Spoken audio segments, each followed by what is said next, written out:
জাতীয় নাগরিক পার্টির মুখ্য সংগঠক, উত্তরাঞ্চলের দায়িত্বরত ঢাকা বিশ্ববিদ্যালয়ের মেধাবী শিক্ষার্থী জনাব সাজি সালাম ভাই। আপনারা একজন ভালো মানুষ যদি নির্বাচিত করেন, তিনি যদি আমার এমপি নাও হন, তাও আমার দুঃখ থাকবে না, কারণ এই শাখাটা একজন ভালো মানুষের হাতে থাকবে। এই শাখাটাবাসী আমাদের এই যে জেলা গাইবান্ধা জেলাবাসী, আপনারা আপনাদের সবচেয়ে যোগ্য মানুষটাকে আপনাদের প্রতিনিধি হিসেবে নির্বাচিত করুন।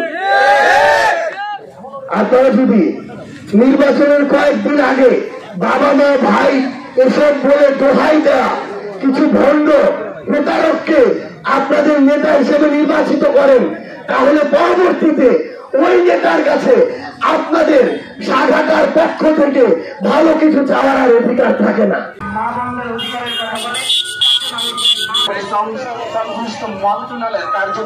পার্টি থেকে বলি যে আমরা এইবার নির্বাচনে আমরা প্রবাসী ভোট নিশ্চিত করতে চাই। আমাদের গাড়িতে যারা আছেন তারা গাড়িতে ওঠেন। আওয়ামী ফ্যাসিস্ট শাসনকে হটিয়ে ছাত্ররা যখন রাজপথে নেমে এলো, সেই ছাত্রদের রক্তে ছিল দেশের প্রতি ভালোবাসা।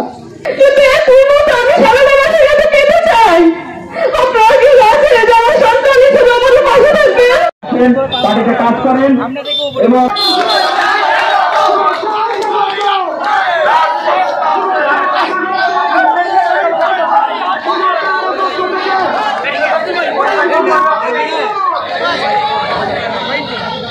জাতীয় নাগরিক পার্টির মুখ্য সংগঠক